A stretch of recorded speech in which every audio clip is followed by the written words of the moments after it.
Camera ഇതിൻ്റെ വില കയറ്റിച്ചിട്ടുണ്ട്. കുറച്ച് POV ഷോട്ട്സ് കാണിച്ചു തരാം.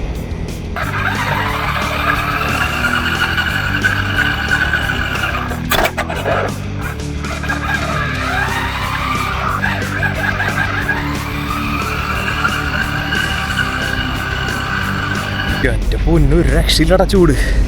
നാട്ടിൽ മഴയും കാറ്റും, ഇവിടെ ഒട്ടുക്കത്തെ ചൂടും. ഹലോ, അപ്പോൾ കുറച്ച് നാളായിട്ട് ഞാൻ നോക്കിച്ചിരുന്ന ഒരു RC ഡ്രിഫ്റ്റ് കാർ എടുത്തിട്ടുണ്ട്. ഒരു 1/16 സ്കെയില് കണ്ട. കുറച്ച് നാളായിട്ട് ഞാൻ നോക്കിച്ചിരുന്നതാണ്. ഒരു മിനി കൂപ്പറിൻ്റെ പിക്കപ്പ് പോലെ മോഡലാണ്. പക്ഷേ മിനി കൂപ്പർ ഫാനൊന്നുമല്ല. പക്ഷേ എനിക്ക് ഇതിൻ്റെ ഫ്രണ്ട് കണ്ടപ്പോഴാണ് നമ്മൾ പഴയ അംബാസഡറിൻ്റെ ഒരു പിക്കപ്പിൻ്റെ മോഡലുണ്ടായിരുന്നു, അംബാസഡർ വീർ എന്ന് പറഞ്ഞിട്ട്. അപ്പോൾ ഏകദേശം ആ ഒരു വൈബ് ഫീൽ ചെയ്തപ്പോൾ എടുത്തതാണ്. അപ്പോൾ ഇതിൻ്റെ ചെറിയൊരു റിവ്യൂവും കാര്യങ്ങളൊക്കെ ആയിട്ട് ഇന്ന് തുടങ്ങാം. അൺബോക്സ് ചെയ്യാനുള്ള സ്ഥലമൊന്നുമില്ല, ഞാൻ ജസ്റ്റ് എല്ലായിടത്തും പുറത്ത് വെച്ചിട്ട് കാണിച്ചു തരാം. ഒരു ഫോട്ടോ ഉണ്ടല്ലോ, ഈ വർക്ക്ഷോപ്പിൻ്റെ ഐശ്വര്യം രൂപേഷിൻ്റെ പെട്ടാണ്. അവൻ്റെ ഫോട്ടോ വെച്ചിട്ടുള്ള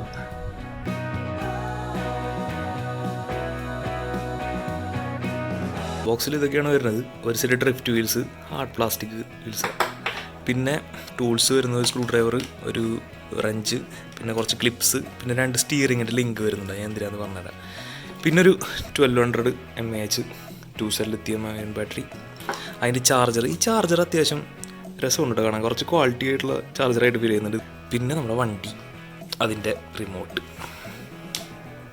അപ്പോൾ ബോഡി തുറന്നു കഴിഞ്ഞാൽ ഇങ്ങനെയാണ് ലേഔട്ട് വരുന്നത്. ബാറ്ററി ഇടാനുള്ള ട്രൈ, ഇതിൻ്റെ റിസീവർ ആൻഡ് ESC കോംബോ, പിന്നെ ലൈറ്റിൻ്റെ കൺട്രോൾ ഉണ്ട് പോകുന്നത് ഫ്രണ്ടിലേക്കും ബാക്കിലേക്കും. പിന്നെ ഒരു ബ്രഷ്ഡ് മോട്ടർ, ഇത് 370 or 380 സൈസാണ്, ഏകദേശം 370 or 380 സൈസ് മോട്ടർ. പിന്നെ സെർവോ 5 വയർ സെർവോ കേട്ടോ. അപ്പോൾ അപ്ഗ്രേഡ് ചെയ്യണമെങ്കിൽ സെർവോ അടക്കം മാറ്റേണ്ടി വരും. അതിൻ്റെ ഓൺ ഓഫ് സ്വിച്ച് കൂടെ, അപ്പോൾ ജസ്റ്റ് ഓൺ ചെയ്ത് നോക്കാം. പിന്നെ ഇതാണ് ഇതിൻ്റെ ട്രാൻസ്മിറ്റർ, അത്യാവശ്യം ക്വാളിറ്റിയുള്ള ട്രാൻസ്മിറ്റർ കേട്ടോ. ഫംഗ്ഷൻ വരുന്നത് ESP ഉണ്ട്, സ്റ്റെബിലിറ്റിയുടെ ESP ഉണ്ട്, steering trim, steering dual rate, പിന്നെ ത്രോട്ടിലും സ്റ്റിയറിംഗും റിവേഴ്സ് ചെയ്യാനുള്ള സ്വിച്ച്, പിന്നെ 3 സ്പീഡ് മോഡ്സ് ഉണ്ട് ഇവിടെ. 1, 2, 3 ആയിട്ട് 3 സ്പീഡ് മോഡ്സ് ഉണ്ട്.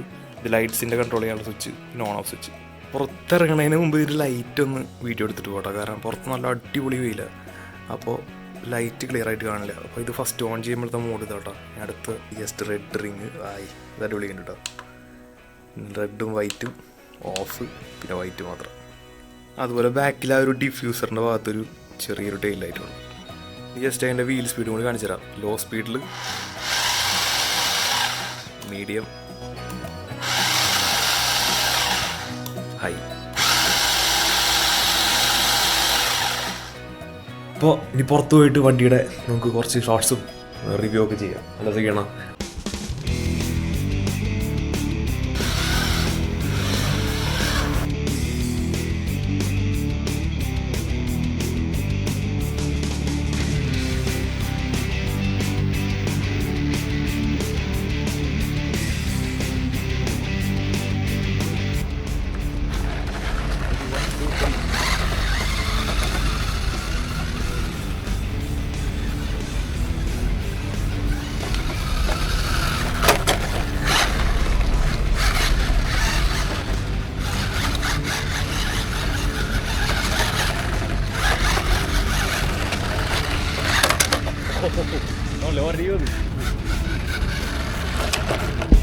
അപ്പോൾ ഇത് കണ്ട, ക്യാമറ ഇതിൻ്റെ വില കയറ്റിച്ചിട്ടുണ്ട്. കുറച്ച് POV ഷോട്ട്സ് കാണിച്ചു തരാം.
പൊന്നു ഒരു രക്ഷയില്ലട ചൂട്.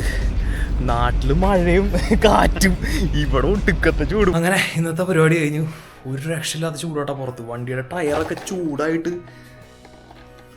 ആകെ ഒരു പരിവായി. പിന്നെ ഇതിൻ്റെ മേലെ ഒരു ലെയർ സ്റ്റിക്കർ ഉണ്ടായിരുന്നു, അത് പറിച്ച് കളയാൻ വിട്ടുപോയി. അപ്പോൾ അതുകൊണ്ട് ഒരുവിധ സ്ക്രാച്ചൊക്കെ ആ സ്റ്റിക്കറുമല്ല വിട്ടത്.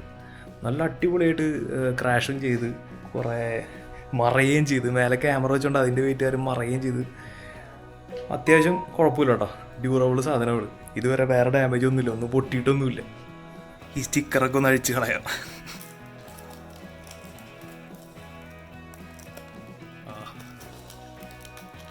ആ പുറത്തുള്ള സ്റ്റിക്കർ ഒഴിച്ച് കളഞ്ഞപ്പോൾ കുറച്ചും കൂടി ലുക്കായിരുന്നു കേട്ടോ. ആ ഒരു ഗ്ലോസി ഫിനിഷ് നല്ല രസമുണ്ട്.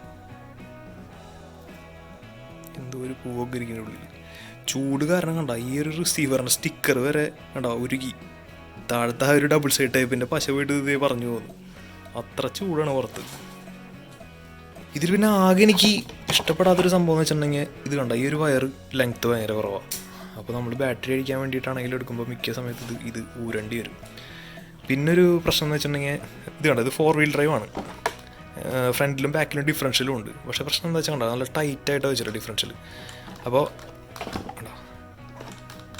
ശരിക്കും ഈ വീല് നമ്മൾ പൊക്കി പിടിച്ച് കറക്കുമ്പോൾ മറ്റേത് ഓപ്പോസിറ്റ് സൈഡിലേക്ക് കറങ്ങണം. അപ്പോഴാണ് കറക്റ്റ് ആ ഒരു ഫ്രീ റേഞ്ചിൽ നിൽക്കുന്നത്. ഈ വണ്ടിയിലത്തെ ആ ഒരു ഡിഫ് ഇങ്ങനെ ടൈറ്റായിട്ട് സെറ്റ് ചെയ്തിട്ടുള്ളൂ. മിക്കവാറും അവർ ചിലപ്പോൾ ഡ്രിഫ്റ്റിങ്ങിന് കുറച്ചും കൂടി ഒരു എളുപ്പമാകാൻ വേണ്ടിയിട്ട് ചെയ്തായിരിക്കും. കാരണം ബാക്കിലത്തെ ഡിഫ് ടൈറ്റാക്കി വെച്ചിട്ടുണ്ടെങ്കിൽ ഒരു ചെറിയ ടേൺ എടുക്കുമ്പോൾ തന്നെ വണ്ടിയിൽ ട്രാക്ഷൻ നഷ്ടപ്പെട്ടിട്ട് നല്ല നൈസായിട്ട് ഡ്രിഫ്റ്റ് ചെയ്യാൻ പറ്റും. ആ റബ്ബർ വീൽസ് ആണെങ്കിൽ അല്ലെങ്കിൽ അതിൻ്റെ ഒപ്പമുള്ള പ്ലാസ്റ്റിക് വീൽസ് ആയിട്ടും നല്ല നൈസായിട്ട് ഡ്രിഫ്റ്റ് ചെയ്യാൻ പറ്റും. പക്ഷേ നേരെ കുറച്ചിട്ട് ഇപ്പോൾ റേസിങ്ങിന് യൂസ് ചെയ്യണമെങ്കിൽ ഇപ്പോൾ നമ്മൾ ഒരു ട്രാക്കിൽ ഓടിക്കാൻ വേണ്ടിയിട്ടാണ് ഈ വണ്ടി മേടിച്ച് വെച്ചിട്ടുണ്ടെങ്കിൽ അതിന് ഈ ടൈറ്റായിട്ടുള്ള ഡിഫ് അത്ര നല്ലതല്ല. അപ്പോൾ ട്രാക്കിൽ ഓടിക്കാനുള്ള പർപ്പസ് ആണെങ്കിൽ ആ ഡിഫ് 2 അഴിച്ച് കുറച്ചൊന്ന് ലൂസാക്കി സെറ്റ് ചെയ്ത് കഴിഞ്ഞാൽ കുറച്ചും കൂടി സ്റ്റെബിലിറ്റി കിട്ടും വണ്ടിക്ക്. അപ്പോൾ ടോപ്പ് സ്പീഡ് അതിൻ്റെ ഒരു ടോപ്പ് സ്പീഡ് അച്ചീവ് ചെയ്യുമ്പോഴായാലും വണ്ടി സ്റ്റേബിളായിട്ട് നിൽക്കാൻ കുറച്ചും കൂടി ഹെൽപ്പ് ചെയ്യും.